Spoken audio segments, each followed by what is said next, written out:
What's going on, everybody? We are in the pre-show.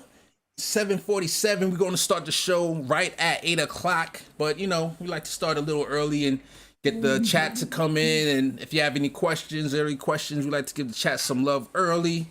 But even though I'm going to re-announce her in the show when the show starts, I want to send some love to Imani. What's up, Imani? What's up? Thank you for having me again. Yeah, in the building. So I didn't have anything planned for the pre-show. Usually we have something to talk about. What you guys want to talk about?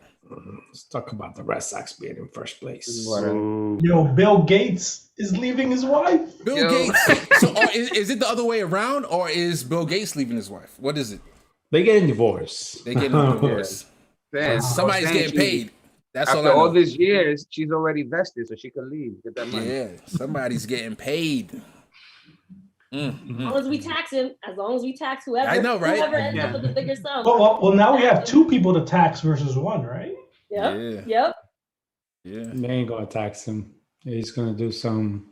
He's gonna threaten that he won't give out the vaccines if he gets taxed too much. You know, man, I can't believe that guy. It's crazy how they're preventing other countries, poor countries, from creating their own, using our blueprint or using the patents to create vaccines for those other countries. It's crazy. It's actually funny. There are some countries that are actually creating the vaccine, but they're coming back to like Western countries. And like the patents aren't going to allow the other countries, so they can give them to their own people. So it's that's crazy, man. I think Cuba made their own. Not in a good way. I think Cuba made their own, if I remember correctly. Cuba did make their own. That's interesting, because I would think Cuba would like send it around the world if they made it themselves. No? Yeah, they were helping out other people. Yeah, I think they probably did. But wouldn't they share their patent with other countries if they did? Why wouldn't probably? They're always pretty up there with medical. Oh, they're in phase 3 trials. Venezuela to begin clinical trials of Cuba's vaccine, or one of their vaccines. They got multiple that they're doing trials on.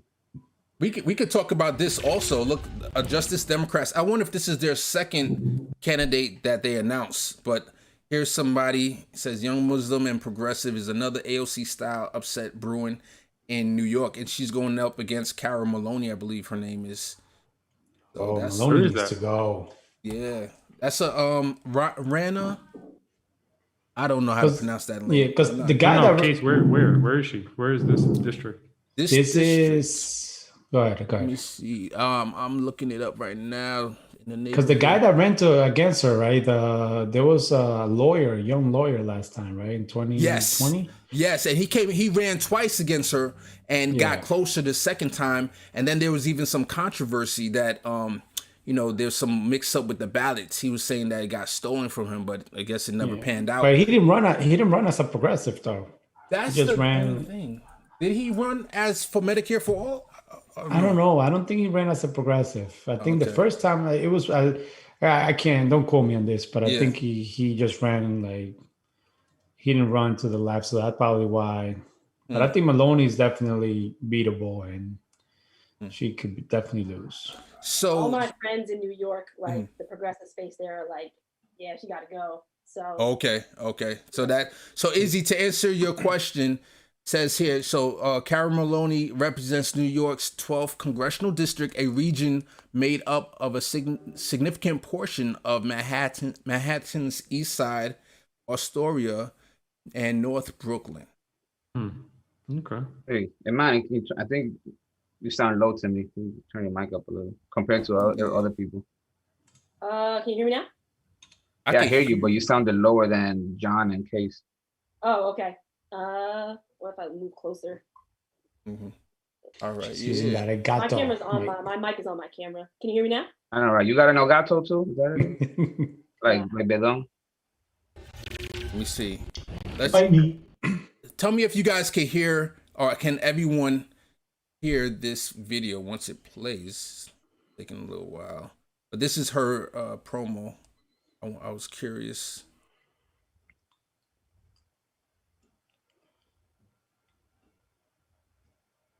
Damn, Case. We Us need to deserve invest to in a feel computer. safe. We gotta get Yeah, you we some hear it. fiber, not a Wait. computer. Well, yeah. What you said, Izzy?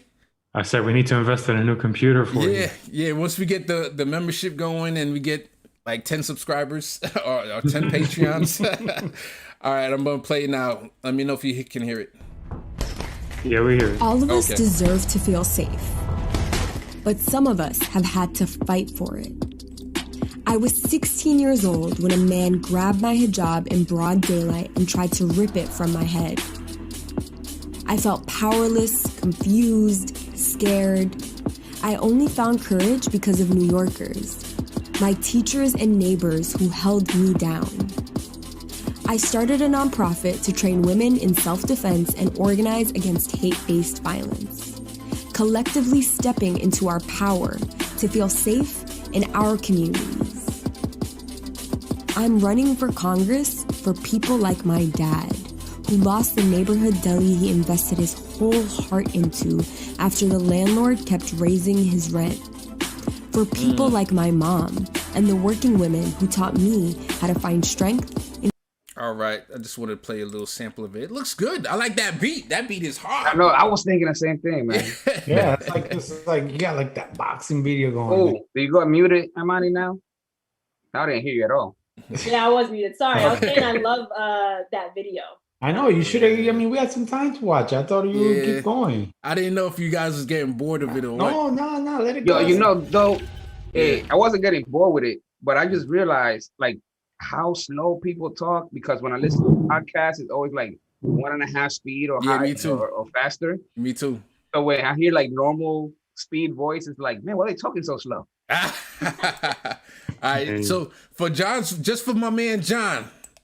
my identity. I'm running for Congress because this is one of the most diverse districts in America, but also one of the most unequal. When my mom got COVID, doctors said she'd have a better chance surviving if we could get her care at a private hospital. I keep seeing the people doing the heavy lifting for New York getting crushed by failed policy. Through a year of pain and loss, we've shown up for each other. We deserve a representative who shows up for us too.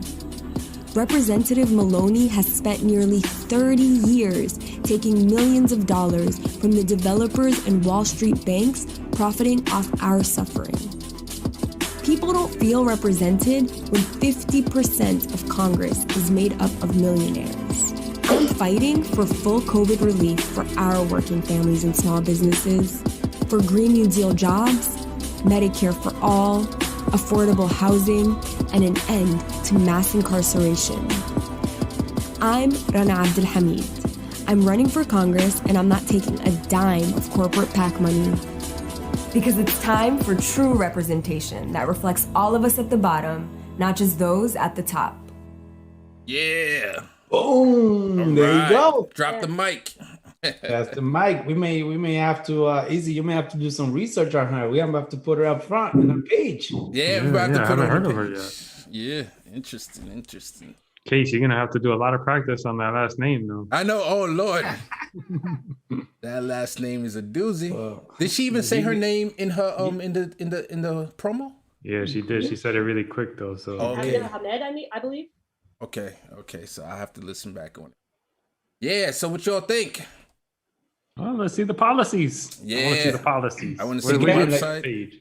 But again, we're sitting here and she's trying to unset somebody being in Congress for 30 years. Yeah. Like we just need term limits. Like there's Yeah. like these politicians sitting there for that long is just My it's only crazy. thing is when you have somebody that's good though, you want to keep them in there, but it's too bad it's so rare though. That's the thing. It's rare to stay good that long. Like this isn't a federal level thing, but like recently I just watched a debate for a legislature seat here in New Jersey, and they were going back like a decade ago to stuff that was going on, and I was like, yo, this is why like we need some new blood, man. We need to circulate a little bit. You have to, and then you have somebody good, you will be able to find a successor. You will be able to say like, here's someone, and I know I got 12 years, whatever it is.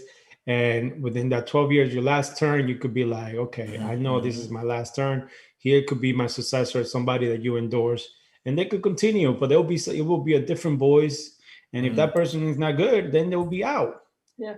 But you have like Maloney, she's definitely fragile. I think she could definitely lose. But again, like, you know, Wall Street and the banks and everybody, the developers, like I said, they're probably going to donate crazy money. Yeah. So that's going to turn out to be another race that's going to be just driven by money. And I think that's why the guy that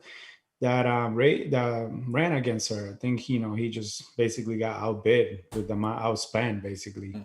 And it was crazy, but it was very, very close. So I think, you know, she could definitely be upset. So I think it'll be interesting to keep an eye on that race. So that's the question. Like, do we need to have term limits, or do we need to raise the consciousness of the people, of the electorate? You know what I'm saying? The latter. Both. That's what I think. I'm scared of Both. term limits. I'll be honest with you. I'm not exactly Why are for you term scared of limits. them? Because if you have a Bernie Sanders, the good Bernie ones. would have been gone, what, 10 years ago if we had like a certain amount of terms. And that's you know, okay.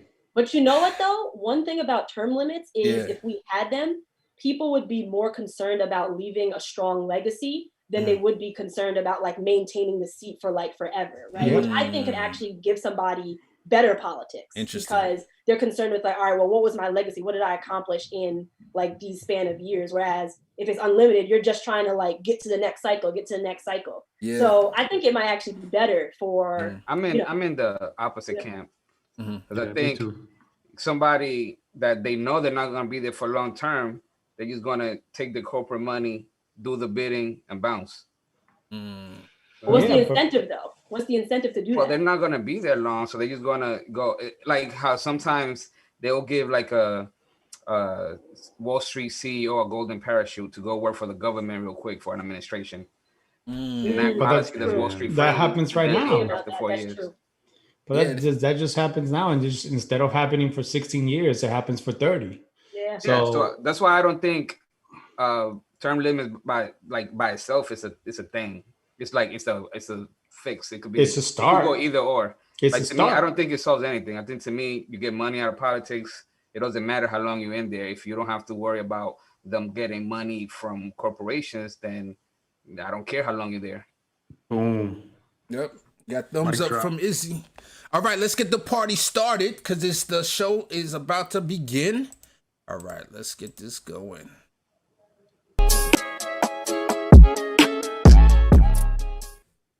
What's going on, everybody? This is CaseStudyQB, and we are the political junkies here at it again. And we are with our main person. I don't know if she knows it or not yet, but she's officially a political junkie. We just got to get her the chain, you know? But we got Imani Oakley in the building. Say what's up to the people, Imani. Hey, what's up, everybody? Glad to be back on one of my favorite podcasts. It's always a lot of fun when I come, so I'm ready to get into it. Oh, definitely is a lot of fun when you come around. So just to let the audience know what's to come, we're going to be doing No Cow Zone, aka the No Cancel Zone, and we're going to cover this tweet that I thought was interested, and it says, should Medicare for All be renamed and marketed as Freedom Care? And then also we're going to say, do we need a new Justice Democrats organization with a stricter mandate to be a Tea Party of the left? So this is going to be a very interesting conversation that definitely, if you're in, I did the intro again. Definitely, if you're in the audience, I want to hear your feedback, and we definitely want to get what's your opinion also. We're going to be reading the audience comments every so often. So let me go around the horn and say what's up to the people. Carlito, we got Imani, we got Izzy, we got Bendone, we got John. Carlito, how you doing, my man? Yeah, I'm doing all right. I wanted a longer intro, so I guess you made up for it by having the show twice. There you go. I do want to say one thing. You know, I usually, I like to top my teams, but not hate on others. But since Bendone came at me last week, I just want to say ATL Face won this weekend. His team lost, and they lost to the team that we beat. Oh, so that makes you even worse. That hurts. All right, we're gonna let Bendone respond when we get back to him. So, Imani, you got anything special? I know we introduced you already, but you got anything else you want to say?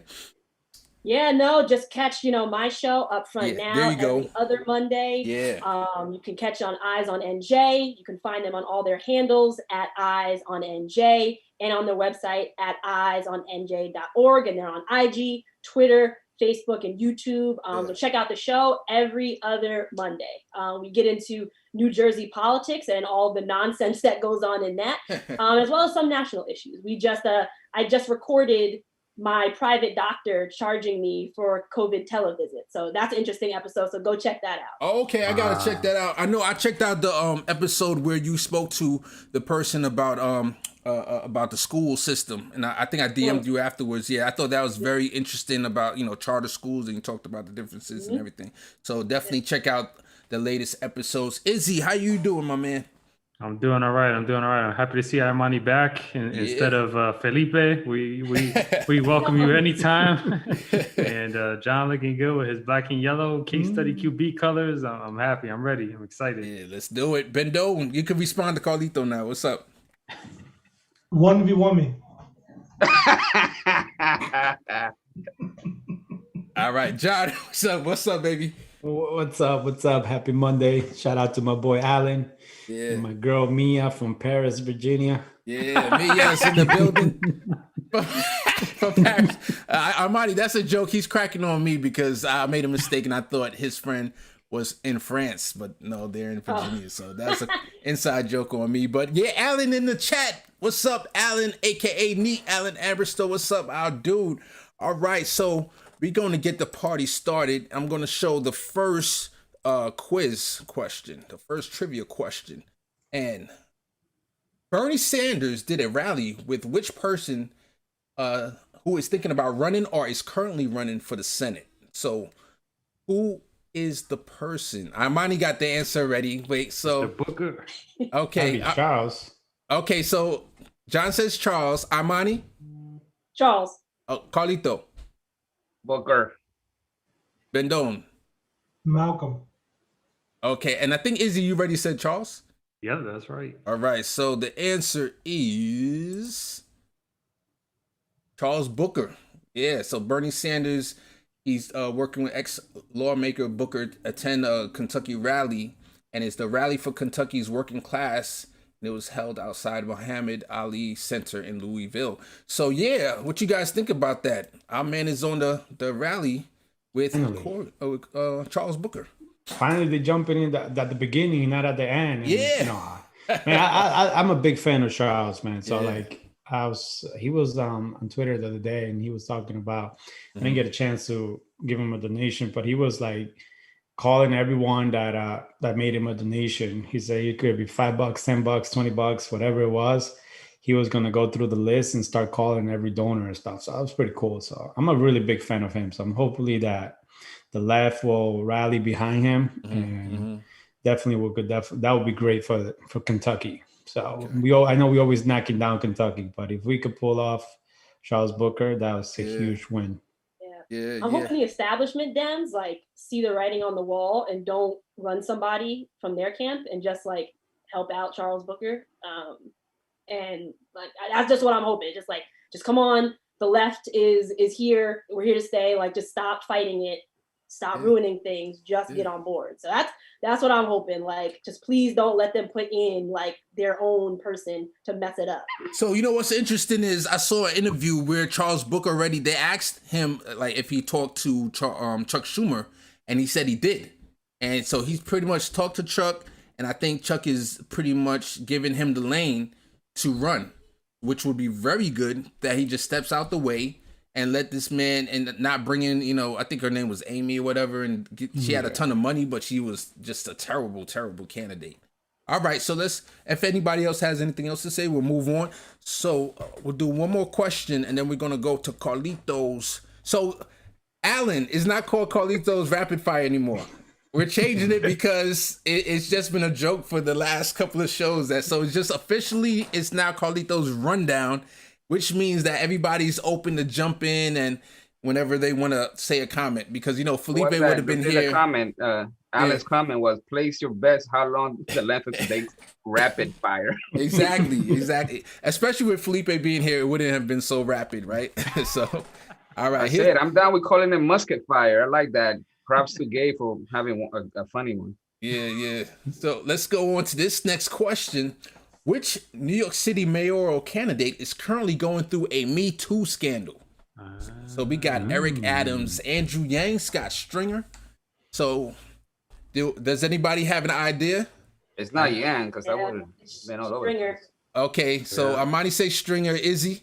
Yeah, I know now because it's Stringer. Yep. Ben no? All right. Let's just go with the answer. So it is Scott Stringer. In New York City mayoral's race, Scott Stringer is hemorrhaging support. And I think Working Families Party already took away their support. So and gave it to who? Nobody yet. Unfortunately, not anybody yet. Well, I think they had ranked Morales second already. So I would imagine, I don't know. Really? I would imagine that their support would just go to her. I hope so. If they throw us any curveballs. Yeah, I want to play this clip real quick, even though it's super big. Let me Kim says that she saw Scott Stringer as a trusted mentor doing unpaid work on his campaign in 2001 for public advocate, but she says his behavior turned non-consensual and that now that she's seeing him every day on TV as he runs for mayor, she just cannot stay silent any longer. He leaned over and kissed me. He actually leaned over and when he kissed me, I do remember he leaned into the back of my pants. Jean Kim recounting a night at a bar in September 2001 with then Assemblymember Scott Stringer after a meeting of their political club, the Community Free Democrats. Kim says Stringer's behavior turned predatory after other club members went home. I remember him saying clearly to me, "Don't tell anyone about this." Kim says Stringer made her promises of a district leader position just a few days later. He said, "You just have to prove your loyalty to me." And what did you take that to mean? That I would have to sleep with him. And Kim recounts a handful of traumatic taxi rides. He touched my leg and he tried to spread my legs apart. After a few encounters of doing that, he said, "Why won't you me? Why won't you me?" Kim believes she is not Stringer's only victim and overheard other club members say Scott has an intern problem. But fearing retaliation and Stringer's political power, she kept quiet. I know so many people in politics, they are scared of Scott's vindictive nature. Until now. I said, I can't take this anymore, especially when I know what he did to me, what I believed he did to other interns. Yeah, so he's got a huge problem. I saw that Diane put something on Twitter, denouncing Scott Stringer, and it's going to be interesting. I saw a union just recently, I guess, to try to help him out, endorsed, but it's going to be interesting to see where he ends up, Yeah, see, that's the worst because he needs to drop out. Because now if there are people still endorsing him, that means he's sucking votes away. And he's not going to win. That's a good point. No, it's just, come on. Izzy, you're in New York City. What you think about this? I completely agree with Imani. I mean, from what I just heard, this is the first I'm hearing of it, but from what I just heard, the man sounds super toxic, and there's just no excuse for him to still be in this race. I agree. Yep. All right, let's go to Carlitos. No, not rapid fire.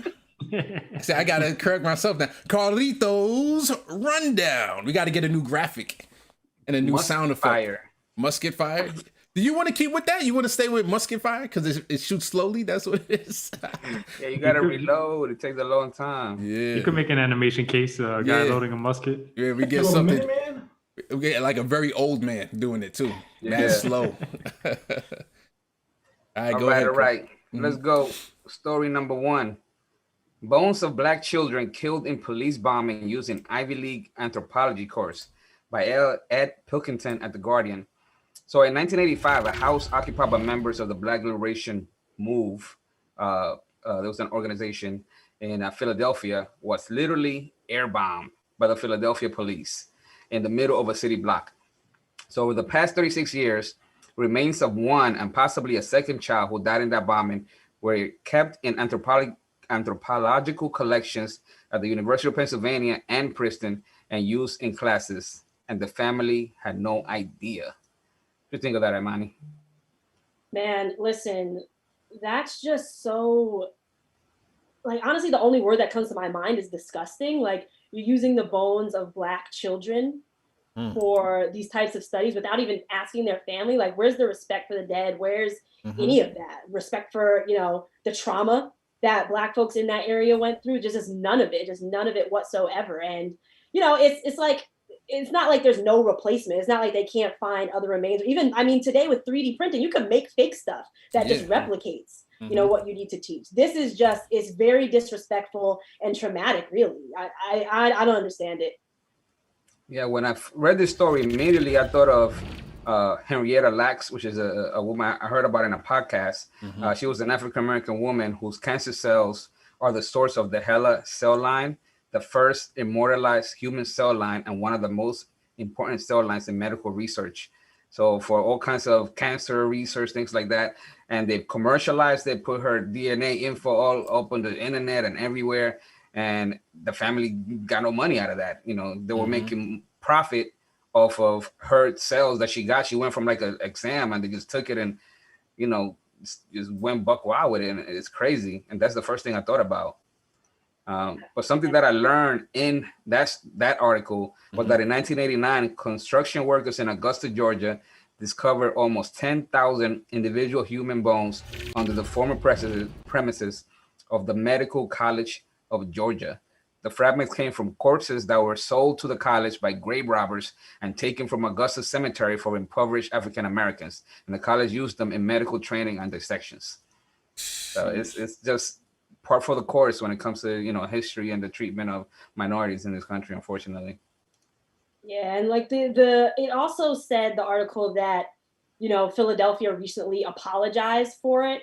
And when I hear that, it's like, okay, I get it. Like, you know, you have to recognize it, but it's also like, no, people lost their houses. Like, people's houses got bombed. Like, an apology is not sufficient. We need like real reparations here. We need real tangible things being done to rectify that. Like, an apology is just like, I mean, I guess, you know, like, but we need something more tangible to fix that type of trauma that happens.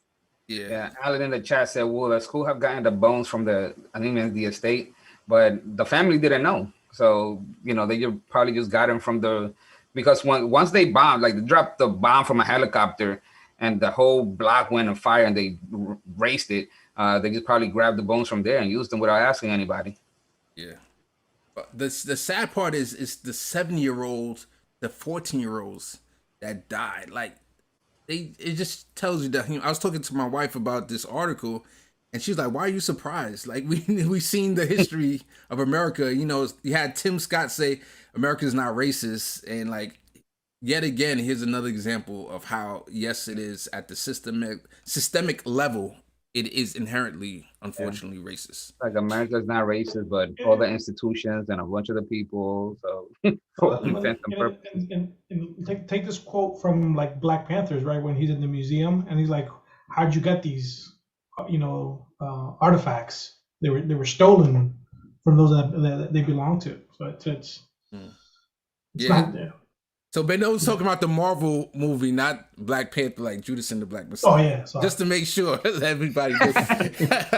All right, so shout out to Robert Wilson also, real quick. Just much love. And Black Wall Street, yeah, that's another example of, you know, a bombing from the sky of that's a whole town pretty much that they bombed down. Go ahead, Carlito. Number 2, unions evidences Amazon vote could be grounds for a returning election. U.S. Labor Board says by Nandita Bose at Reuters.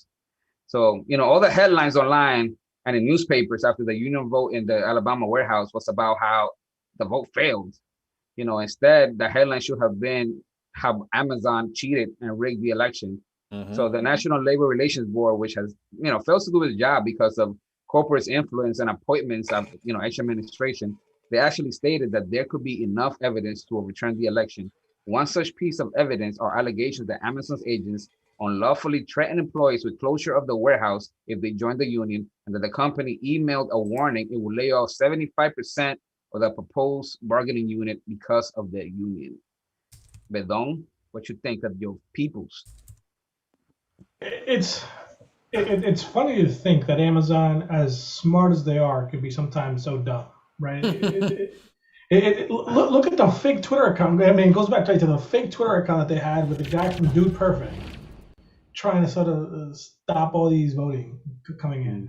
And it's I don't know why they think they can. I mean, I do know why. If they can get away without freaking paying taxes, they think they can get away with stopping the union. Yeah. Or if they think there's going to be no repercussions, why not try it? Yeah. And when is there ever repercussions for that company? Never. Yep. So number 3, Governor vetoes North Dakota transgender sports bill by Jack Dura at the Bismarck Tribune. So this is an astonishing case of a Republican politician actually practicing what he preaches about being conservative. So right-wing transphobes passed a bill banning trans girls from participating in sports, even though the North Dakota High School Activities Association already has regulations on this subject, and they have found 0 issues. So this Republican governor was urged and subsequently praised for his veto by the North Dakota Human Rights Coalition, Tri-State Transgender, the State Democratic MPL Party, and the American Civil Liberties Union. Wow. And similar bills have also failed in Texas and Kansas. What do you think about this, John? I don't know why the Republicans and the governor and the government always trying to make an issue of something that's not. I think that you people like the league should be able to regulate this however they see fit, and the players should have a voice to say. If the players say we're okay with this and everybody agree with it, that's fine. But like the government should not try to constantly make an issue of something that's just not there, right? And we constantly trying to do that. So I'm not sure why he's being praised for something that should have not been praised for. Yeah, you're right. It's like common sense, you would think, but Republicans, they tend to talk about being small government and individual freedoms, but time and time again, they feel the right to legislate people's bodies. Yo, this reminds me of back when George Bush Jr. was running, and how they made a big deal out of Karl Rove made a big deal out of gay marriage. That I knew, I'm a Christian. I knew a lot of other Christians. I did not vote for George Bush at all. But I knew a lot of Christians who voted for George Bush just off of, that bigotry against, gay marriage. And it works. That fear mongering and that scaremongering, that stuff works to galvanize votes and to get people to jump in. So we see why. What happens? Go ahead. You know what though? Go ahead. Sorry. No, go ahead, buddy. No, you know what though? If I'm like playing the political game here, and I'm a woman, I'm gonna run against him, and I'm gonna say that the whole premise, not only is it bigoted, not only is his bill bigoted against trans folks, but it's also his logic is sexist, because the logic that he said behind the bill was that it was to protect girls and making sure they have fair competitiveness. But why do you think that women are automatically weaker than somebody who is a trans girl? What's the logic there? Why do you think they can't play sports as well as anybody else? What's going on there? So if I'm a woman candidate, I'm coming in and I'm hitting him hard on the bigotry, number 1, and I'm hitting him hard, number 2, on the sexism. So anybody out there trying to run against them, call me. Yeah, I think the reason they talk about this because it's wedge issues. If they can't run on the economy, they can't run on infrastructure, they can't run on labor. What they got to do? They got to find something to hate on to get votes. That's about it. So to play devil's advocates, Imani, and like I would think somebody can say, "Oh, women are inherently don't have they'll come with the scientific way of saying like they don't have the genes, or what is it, the structure, or or the strength levels. They'll come up with all the scientific stuff to say that's why there's a WNBA and women aren't allowed in the NBA because it would be unfair or whatever. What would you say to that if you are advising someone who went in that direction? What would you respond with that? I'm curious. I'm going to say that is pseudoscience, and I'm going to give a lot of examples of sports that are already, you have mixed competition. So martial arts is actually one in certain competitions. Okay. Like MMA doesn't do it, but there are certain competitions where like sparring is mixed gender. Fencing is another one where sometimes you can have like mixed genders. I'm going to say, first of all, that's pseudoscience. Like quote me an article that says there is a real big difference. And I promise you, they will not find one credible scientist who can say that, it really actually matters. It's about training. It is about body type, but it's not so much gendered body type, but just, like you could be a woman and, just your genes, the way your genes work, you have, stronger legs than somebody, right? And and then you could also be a man and like you have like those skinny legs, people who are doing leg work, leg day in the gym all the time and their legs never get bigger, right? Like, so it really, I dare them to find a scientist that gives real science on this. They can't. Yeah, it's funny. I saw a picture like the other day. They show a picture of a woman leg, and they're like, "Oh my gosh, she looks like a man." And then they show the man's picture, and it's like super skinny. So that's why I love having Imani giving us, because sometimes there's too much testosterone on this show. She came in with the fire. Go ahead, to be like, I'm not gonna go straight against Imani, but I think there are studies, like in like the way the muscles are like men are more apt to have bigger muscles and stuff like that. But regardless of the fact, they have an association already to regulate that kind of stuff. So there's no need to make an extra law to try to just hate on people, because they already have no issues. There's no issue. So why bring it up? It's just to have a West issue. That's about it. Yep. They're trying to create an issue that's not there. Just so they can, like you said, they can't run on anything else. They're going to run on fear, and they know that it works. So they're just going to come up with whatever they could come up with and have, and then just say, oh, the Democrats want to do this, or this person want to do this, and they want to take everything away from you. And now they want to create this, and people will believe that. And that's how they vote. Yeah. That's their MO. They run on bigotry every time. Yo, they're talking crap about you. You can't grow no calves, John. Talking about Vendome. All right, let's go on to all right, next story. Right. So bizarro world time, people.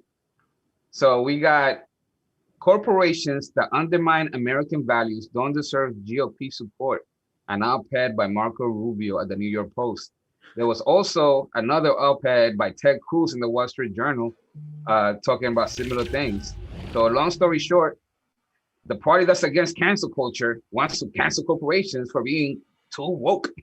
So Marco Rubio, his op-ed was sounding like a populist, saying that corporations aren't about workers and only about profits and all that. And, to that I say, duh. But both Republican politicians also made it clear that, especially lying Ted Cruz, he made it even more clear that they do the bidding of corporations in exchange for campaign contributions. But since the corporations are not supportive enough of Jim Crow voting laws this time, that maybe Republicans won't protect their sweet tax cuts and deregulation of industries next time. So what's up with this, Imani? Honestly, this scares me a little bit. And here's why. They're hip to the game. This tells me that Republicans are hip to the fact that people are mad as hell at corporations. And they're tapping into it. And they're tapping into it, in my opinion, better than establishment Dems. Not better than the left, but better than establishment Dems. And that's scary to me, because like they're picking up on it, and it resonates. Like there's a lot out there for people who do comms on campaigns to show that like, this type of messaging resonates. And like I'm worried about this. If they're hopping on that messaging now, that means they're looking to primary, and it means they're looking to shift their narrative to that, and it works. Like talking about corporations really works. So this worries me. I'm not worried simply because I know that when the time comes, the Republicans are going to vote the same way, and the corporations are going to go back to the same old thing. So I don't think anything's really going to change. So that's the only reason why I'm not even worried. But on the other side, one thing that stuck to me was Ted Cruz said that he got $2.6 million in contributions over 9 years, and that he won't take PAC money anymore as long as the companies are too woke for his liking. But with that said, that comes out to $300,000 per year to buy Ted Cruz. That's cheap. I think we should start a GoFundMe and buy Ted Cruz, buy Joe Manchin, buy a whole bunch of, just a few key, especially the ones that are not as popular, that we could buy them for $100,000. We could do this. We could just play the game. We just buy our own senators. What you think about that?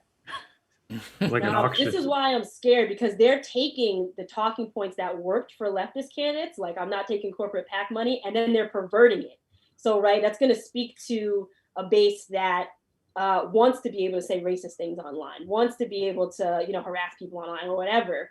And that's gonna galvanize you. That's gonna bring people to the polls for Republicans, and that, like, I'm worried about that. I just hope establishment Democrats can, like, just not mess things up and get on board with, like, the fact that people are angry as hell at corporations, as they should be.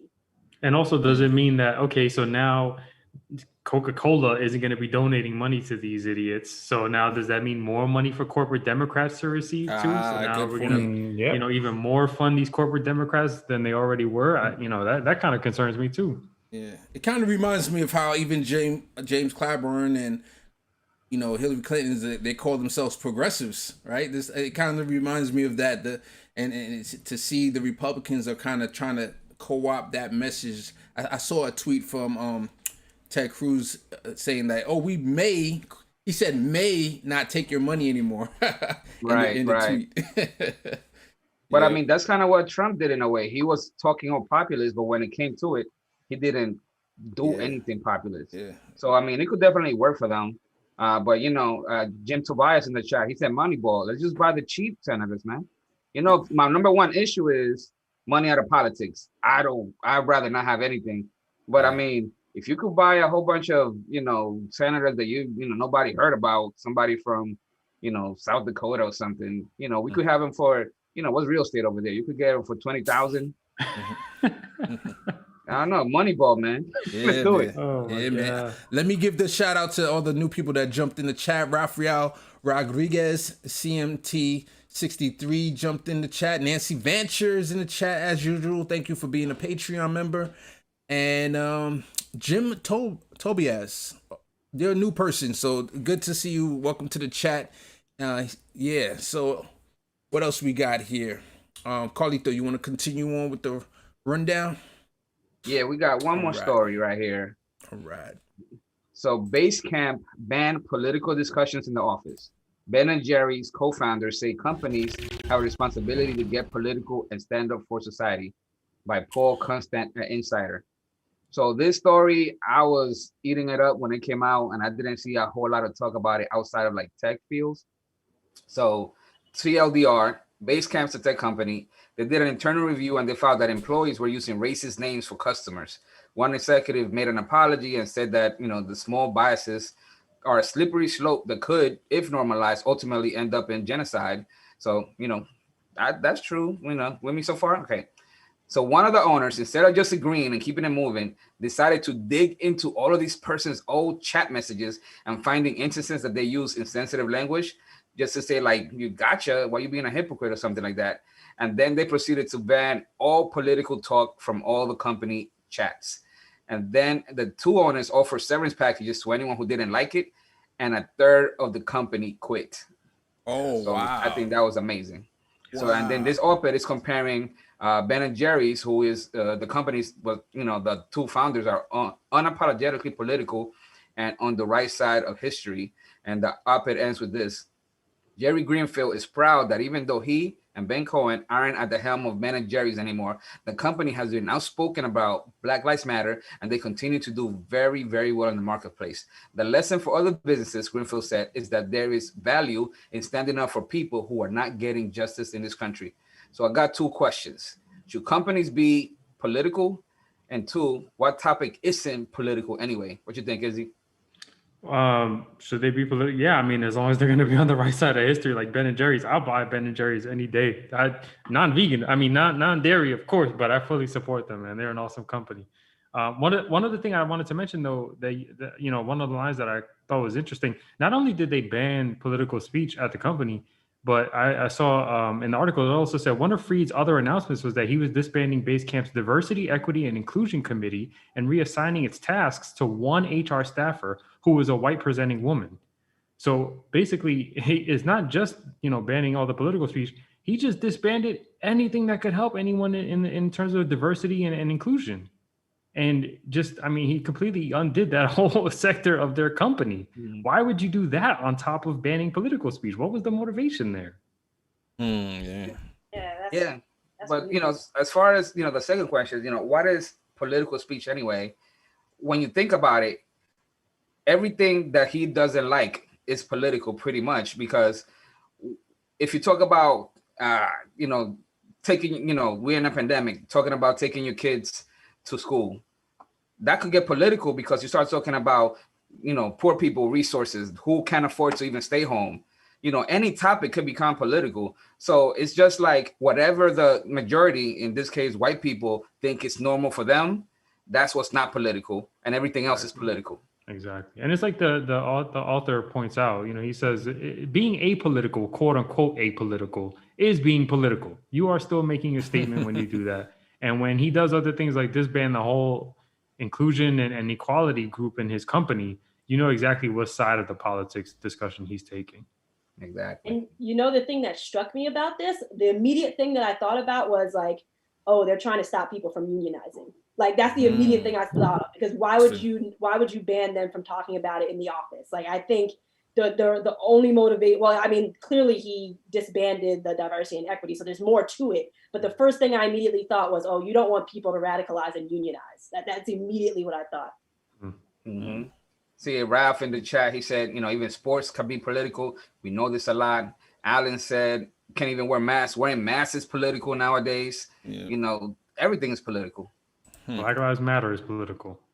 Yeah, it's crazy. But to answer your question though about companies being political, I don't want it to be performative either, right? Like there's if you're going to be political with your dollar also. Like don't just put like, oh, Black Lives Matter and slap it on the side of like a milk carton. Like that's not really doing anything. Like put money and resources towards people organizing around that. Put money and resources towards politicians or candidates who are running on left issues. Like don't just slap a label on your stuff and call that political. Like if you're going to be political, really like lean into that and really help those people who are suffering in different ways as far as the politics of this country are concerned. Yeah, and when companies are talking, they're buying off politicians to get lower tax cuts, that's political. That means less money is going towards infrastructure and everything else, or deregulation. That means they could dump toxic waste in the rivers, the people that live downriver. That's political too. So there's nothing that's not political.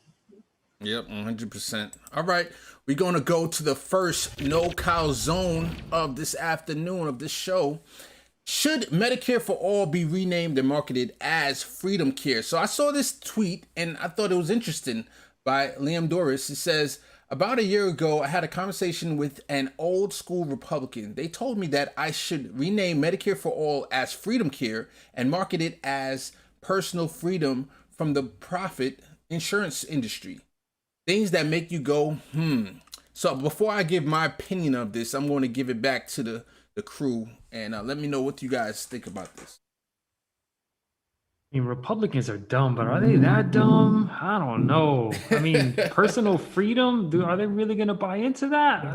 That's a tough sell. I can see a world where Republicans flip that immediately and come up with another name, right? Like, I don't think it's a matter of what the name is. I think it's a matter of what the organizing looks like around the issue, because I could see a world where they call it like, people call it Freedom Care, and then Republicans come back and call it like Killer Care, right? And then that catches on because they organize around bad things. So I think like the name is neither here nor there. It's the organizing around the issue that makes or breaks it. So I'm usually I will be with you. That's one of the big arguments I've had with Gabe regarding like Black Lives Matter and why you need to sugarcoat it or anything like that or defund the police. But I'm going towards his side a little bit because of what you said. People are going to buy it, but also what you said about the organizing around it, because the problem is not so much the name, it's like who's pushing it. Are you going to go on the news shows and push it all the time versus how Republicans, they have what they call it, like message unity or something like that, where everybody has the same talking points and they repeat in every channel, every interview, and they just flood the airwaves that way. If the Democrats or whoever had the same kind of message unity, then maybe it could work, but I don't trust them to do that, especially when they don't want it. I like Medicare Part B. I vote for that. Go ahead, John. I'm telling you, like we had this discussion before, and I always said it doesn't matter what you call it. They're gonna call, like what you said, they're gonna call it Obamacare 2.0. Like, and yes, DZ, I think Republicans are pretty that dumb, because you sometimes ask them like, oh, they'll be telling you that they love the Affordable Care Act, but they hate Obamacare. So, all right. So let me.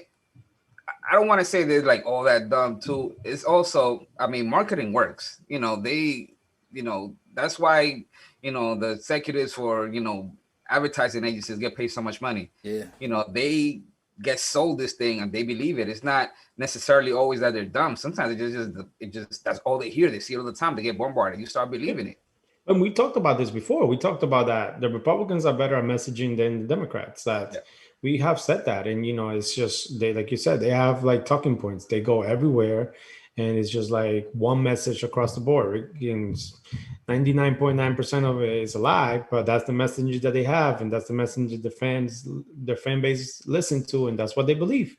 Yeah. And when you ask the Democrats, they never could get this. You get like 5 different messaging, and you don't know which message to really believe. Yeah. So I think I talked about this last time, how like Republicans have like the strongest digital game, and they prepare like years before an election. They like start hitting their digital game and their digital ads on stuff like years before an election. So they're just like, they're really on it when it comes to that, and it's bad. That's exactly what the the Trumps did with the Latino vote in Florida. They were on it way before Democrats even got down there and started messaging. I know Chuck Rocher, that's one of the things that he said, and that's how Bernie had so much success, because he started super early. So my opinion of this is, I think Bernie did an excellent job of publicizing and popularizing Medicare for all. I think it's very simple, right? It's Medicare for all. Right, that's the most simple marketing that anybody can comprehend that. And for us to change gears now, I definitely would be against it. Now, if Medicare for all was never a thing and they were trying to sell it to Republicans, maybe you could say, freedom care, and it's because when you go to the doctor, it'll be free. So freedom, and you're not free to die. And if it has to have some hard hitting messaging behind it for that to be successful, I think. But as of right now, to change stream and to change the messaging and to change the name, I wouldn't be for it personally. So there's a book that I read. It came out in 2004, but they said 2014. I don't remember which one I read, but it's called "Don't Think of an Elephant: Know Your Values and Frame the Debate: The Essential Guide for Progressives." So this book basically talks about the whole message discipline, and things like that. And one thing that I learned there was that Republicans, they have the long game strategy. They basically build studios at the different think tanks. So that way, whenever a hot topic comes out and they call them for an interview, they have their own pretty much TV studio ready to go on any cable news show that calls them up. So they're ready ahead of time. And then they have the message discipline. They pass all the talking points to everybody. But just the fact that they have their own built-in studios in every think tank, just so they could be ready for that kind of thing. That's, they just got the game down packed. They're just smart. Yeah. These think tanks have bills ready to just pass it on along to their Republican counterpart, and they literally would just copy and paste, from these think tanks and put it onto the bills to go to pass it. So these guys are definitely way ahead. But we got a lot of great chats about this topic in the chat room. So Bendon, you want to give them some love?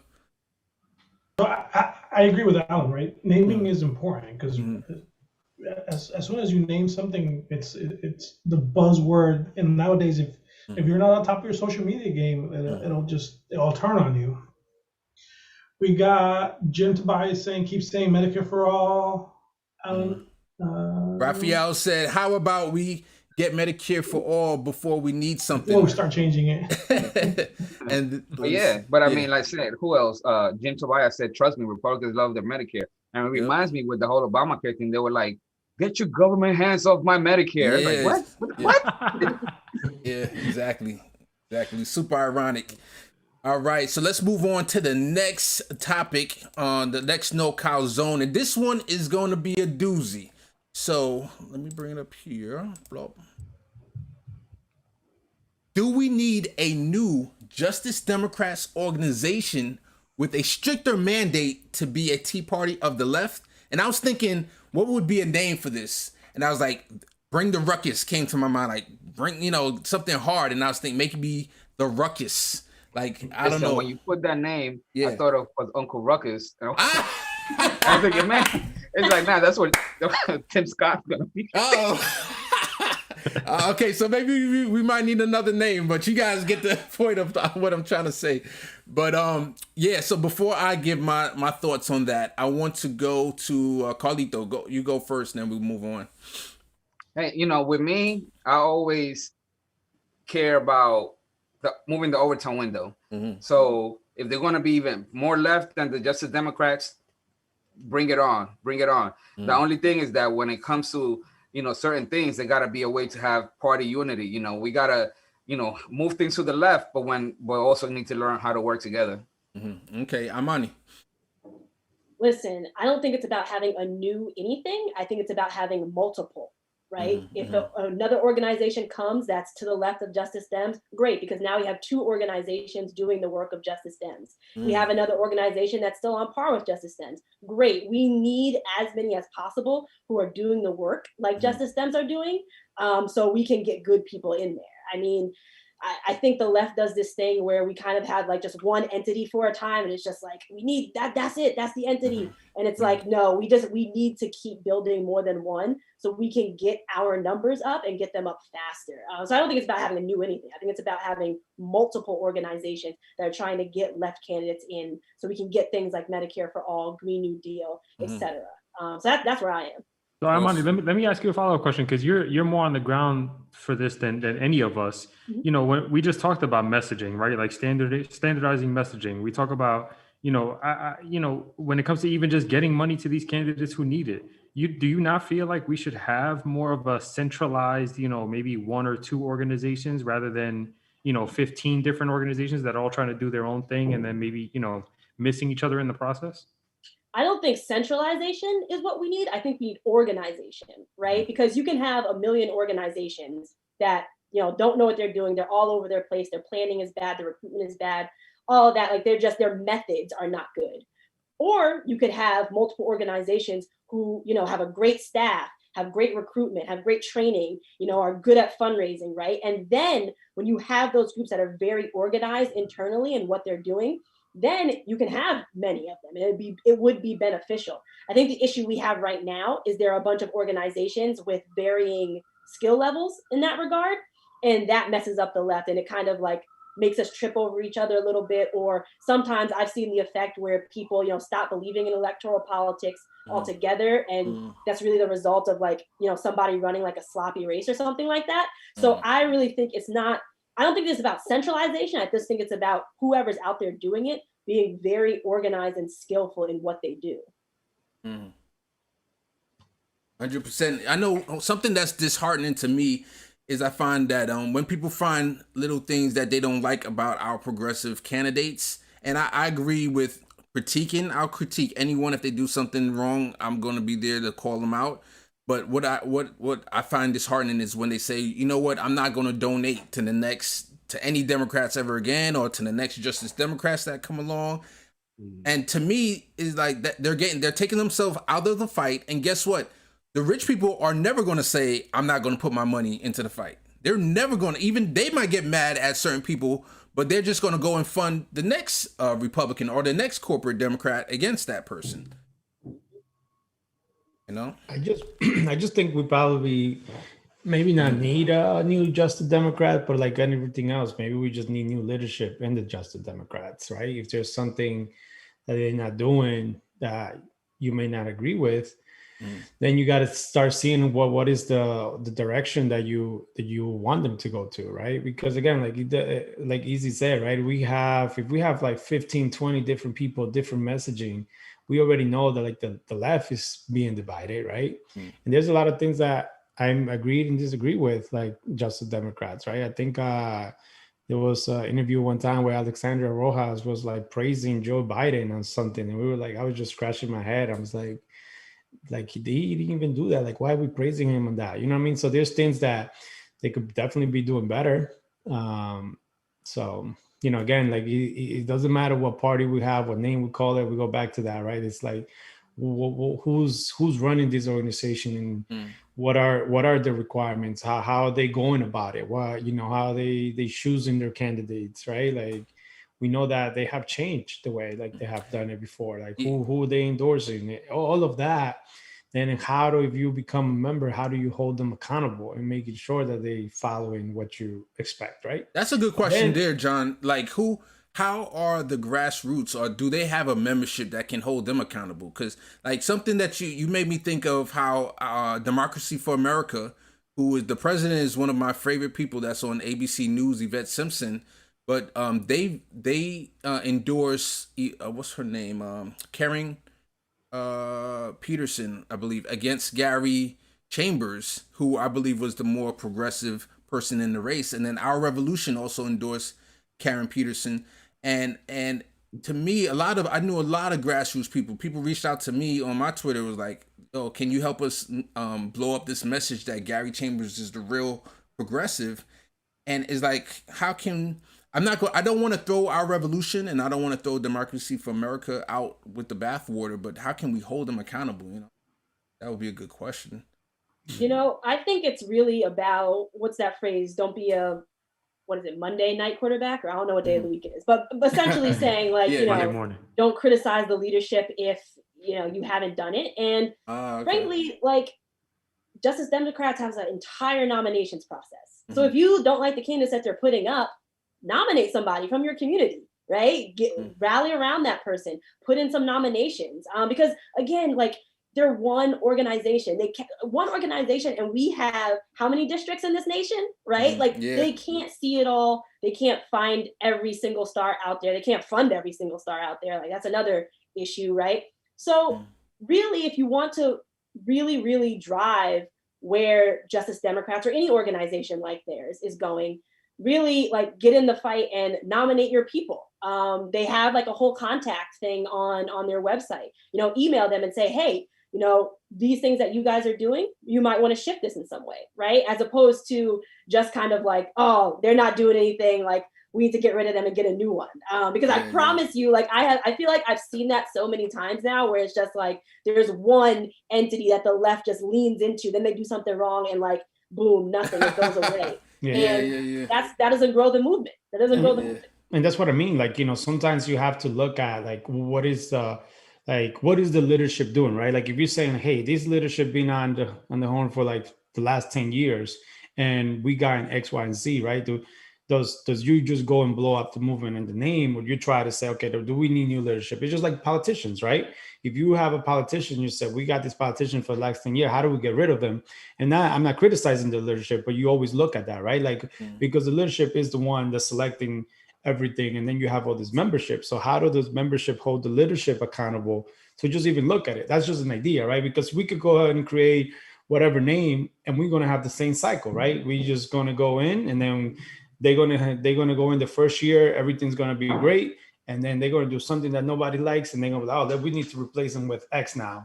And we're going to go, like you said, we're constantly just going to go through that different cycle and stuff. So we have to look at a broader picture and say, okay, what is it that they're doing great? Let's keep that. What do you disagree with? How do we fix that? And if we can't fix it, what is the necessary steps that we need to take to get it? Because we all know that the left is right now is divided. The left doesn't have a single message. Like everybody's like either way to the left or somewhat to the center. Then we even have like Gabe, the progressive Democrat, the progressive Republican that I never even heard of. So, you know, so we have to find a messaging that we all agree with. And yes, there's going to be disappointment. Like we have said it here before, there's going to be things that we're not going to like, but we can't just cancel people or cancel organization just because they did one or two things that we may have not like. We need to look at like, okay, have they done 90 things that we like? And yeah, two that we haven't liked. Like, yes, we'll give them a chance. Yeah, we're a little disappointed. We wish that they didn't do X, but we still got to support them, and we still got to like get behind them so we could continue to drive the message that we tried. And right now we're fighting against ourselves. Yeah. So I'm going to play. Let me go to the chat real quick. Okay, yeah, go to the chat, and then I'm going to go to a video. Go ahead, Carlito. Because Alan is dropping bombs over here. First, he was asking, who is pushing this conversation about pushing Justice Dems anywhere. You know, so who is pushing them to be different? Like, I don't know. I mean, Case came up with the topic, but I know there's been some streamers, political streamers that have been disappointed in what they've been doing. Yeah. But Alan also said people want the credit for anything political. Exactly, John. They have been gaining steady power without too many losses, but Democrats like yourself blame them for taking too long. Love you, John. Got him. Got him. Hey. Nah, it's all love. Right. It's all love, neat. So I got a video that's kind of similar in this vein, and we're definitely going to talk about it. It kind of blew up. I think Glenn Greenwald was the first to like it and to retweet it. There was a situation where I think Move On did some ads in Ben Nelson's district saying. All right, I'm going to start it over, and also I forgot that I had fast speed on, like 1.5 speed, but so listen really closely. Oh, perfect for me. I know it's perfect for Carlito. Let me turn this up. Too. Let me make it louder, yeah. You know, I remember there was a situation where I think it was Move On did some ads in Ben Nelson's district saying, you know, we need to get him on board for the public option or something. I don't know. I don't remember exactly what it was, but I do remember this, that Rahm Emanuel immediately came out. He was the chief of staff to Obama at the time and said, you guys are, I believe the word was fucking retarded, I think is what he called Move On for doing that. And then they set up this little meeting called Common Purpose, which was a meeting with all the progressives where they would get access to the Obama administration and leaders within the administration. And they said, Move On, you're out of the meeting, right? And that was enough. And we used to call that, we had a word for this. We used to call this the Veal Pen. Like you would keep these progressives locked up in the Veal Pen, and that would keep them in line. As long as you fed them a little bit in there and you gave them a little bit of access, then they would stay in line, right? Well, flash forward to the Biden years, you don't even need the pen. Right. The progressives are doing it to themselves. They don't need to be prodded. They're lining up lockstep by themselves, which is, you know, I remember. He says, which is fascinating. So I did read about that in We've Got People, a book by Ryan Grimm, and he did talk about that, how the Obama administration would have these meetings and they would invite progressive organizations, and it was really to placate them, like to make them feel included, but they never really did any true progressive things. And the point that's being made here is that progressives in this day and age, you know, I hear about Rod Klain, the chief of staff of Biden, he invites AOC and I think it was Jamal Bowman and other people to the office to make them feel included. He, you know, has meetings with them, but then he's also saying they're doing it to themselves, because you see a lot of progressives came out recently, AOC and Elizabeth Warren and others are saying, Ro Khanna, they're saying like, oh man, Biden is he's doing so many things that we love. We progressives, he's being more progressive than we thought. And so this is the question, like, should we always be that person that was never give credit, or at least always keep the fire on, or should we call a spade, or do say that the Biden administration is doing certain things like what they're doing? Like, let me throw that question out there. Let's have that conversation. You have some people that are trying to cancel the Justice Democrats, but then they would give Trump credit for something that he did that was just like once in a million years. So I mean, come on with that BS, you know, like. I don't know. We have a lot of hypocrites on both sides, but I think that, you know, first of all, I wanted to clarify: AOC did not say Biden's doing a great job or he's more. All she said was that he exceeded the expectations of progressives, and like we talked about last week, those expectations were very, very low. So he's exceeding a very low bar. That's all. There was zero. Really said. Yeah. I also think go ahead, Imani. I also think that people kind of, especially recently with the whole like online, this weird trend of like hating Justice Democrats online, that people blur the lines between inside and outside game. Like inside game, yeah, guess what? You got to go to meetings with people. I mean, yeah, how do you expect them to, you know, to get them to hop on your issue that you care about? You don't have meetings with them. Good outside point. Game, though, you can continue to push and push and push and push. And I think that, you know, with this whole like, you know, kind of online push to, you know, weirdly hate Justice Democrats because it gets a lot of views, that line is blurred and people don't really understand how that strategy works. So I think people also have to understand, like, there's a difference in tactics when you're working an inside versus outside game. And so in the chat, we have support policies and politicians saying beware of progressives. But then Jim Tobias also saying giving credit can look powerful if you do it right. So you could get brownie points too. So you do see both sides. Yeah, and I think it's just how you go about it too, right? Because again, we talk about it like AOC will like say like 10 things bad about Biden or something, right? And then she will say one good thing, and then everybody the left just focus on that one good thing that she said. And so we always, again, we do it to ourselves. We are our own worst enemy. We have to figure out, like, we get it, like there's not going to be such things as a perfect politician. We call people out when we need to call them out, but we also got to give him credit when the credit's due. Like if she, like I said, she didn't say that he was great. She just said that, like Easy said, there was no expectations for her. So for Biden. So when your expectation is zero, you got nowhere to go but up. Yeah, I think, okay, so this is my opinion of this. I think when that's not clear, and I saw a lot of mainstream media just took that snippet of her praising of Biden and just they pumped it everywhere, especially on Fox News. And they love that narrative because they keep saying that, Bernie lost the election, but he won the war. And they keep trying to have that narrative that Biden is left, because I think they're trying to play that game. I don't want to call it mind game, but you know what I'm saying, where they're trying to sell to the people, and then to hopefully they're hoping that it will go to Biden to say everyone thinks you're progressive, man, you need to change this up. And sometimes you're kind of hearing that now, that there's a lot of Democrats pushing back now and saying, we got to focus on the deficit and we can't go as big. And they're probably going to throw that in his face. Like Fox News keeps saying that you're like Bernie, all this stuff is probably going to get back to him. So I'm saying all this I wish there was one progressive that was out there with the opposite message, because we did have Ro Khanna, we had AOC, we had Elizabeth Warren, they had all these different progressives that were saying positive things. I wish there was that one person, and that would catch fire and go be propagated throughout the media, where they say, but we didn't get a $15 minimum wage, we didn't get Medicare eligibility age even dropped down, which Joe Biden promised to have it go to 60 from 65. We didn't get that yet. So I wish we had a more conservative, and this is where we come back to, Republicans are very good at messaging, while progressives and Democrats aren't as good at messaging. Yeah, but she criticized Biden. I think was on immigration and things what he's doing. Like she went hard on him. She did. That was she did. Fancy Lancher in the chat said the AOC said something bad about Biden. I missed that. I think she's being sarcastic, but the article that people were talking about, she said a lot of things bad about Biden, but she also said that he exceeded the non-existent expectations.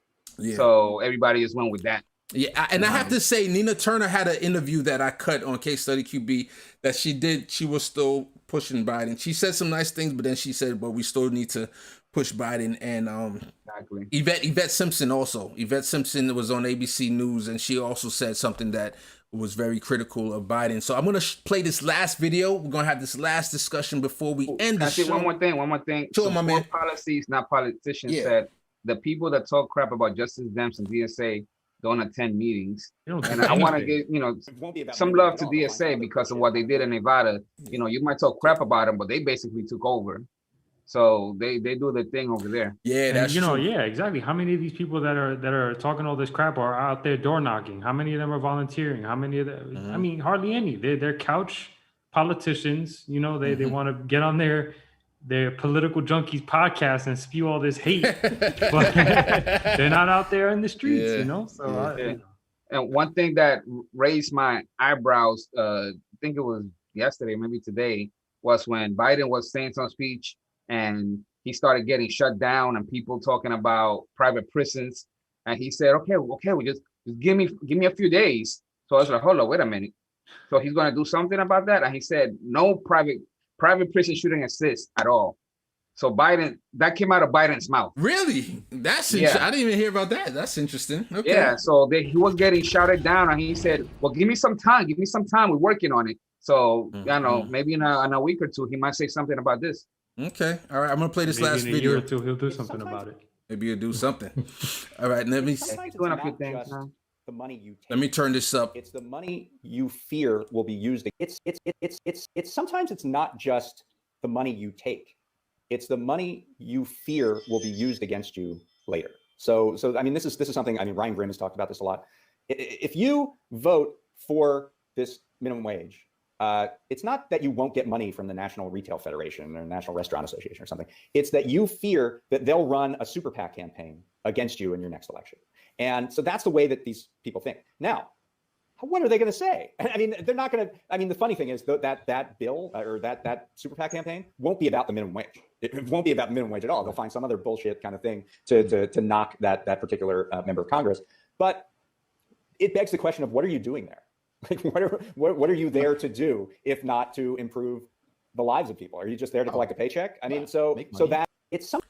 Yeah, so I thought that was a very interesting conversation that they were having. And this is David Dayen, who's a very good journalist. I can't think of the website that he's with right now. Can't think of it. Maybe I'll post it below. But basically, also like and subscribe the channel.